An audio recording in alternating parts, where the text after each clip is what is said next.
Guys 2026 world cup ഇവിടെ സ്റ്റാർട്ടായി. പെട്ടെന്ന് ഈ വേൾഡ് കപ്പ് കണ്ടപ്പോഴേ എനിക്ക് തോന്നിയത് പെട്ടെന്ന് ഓർമ്മ വന്നത് 2014 വേൾഡ് കപ്പാണ്. 2014 വേൾഡ് കപ്പ് ഓർമ്മ വരാനുള്ള കാരണം എന്ന് വെച്ചാൽ അന്ന് ഞാൻ നാട്ടിലാണ്, എൻ്റെ കൂട്ടുകാരന്മാർ നാട്ടിലാണ്, എല്ലാവരും ഞങ്ങൾ ഒരുമിച്ചുണ്ട്. എല്ലാ കൂട്ടുകാരന്മാരും ഒരുമിച്ച് കണ്ട വേൾഡ് കപ്പ് ചിലപ്പം 2014 ആയിരിക്കും. ഒരു ബ്രസീൽ ഫാൻ എന്ന നിലയിൽ ഇച്ചിരി സങ്കടമുണ്ട്, കാരണം 7 ഗോൾ മേടിച്ചത്.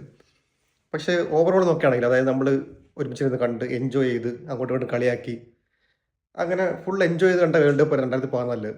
ഞങ്ങൾ 2014 വേൾഡ് കപ്പ് സ്റ്റാർട്ട് ചെയ്തപ്പോഴത്തേക്കും, അതായത് സ്റ്റാർട്ട് ചെയ്യുന്ന മുമ്പ് നമ്മൾ സിറ്റിയിലെ കാണത്തില്ലേ വലിയ ഫ്ലെക്സ്, അവിടെ വർക്ക് ചെയ്ത കൂട്ടുകാരുണ്ടായിരുന്നു.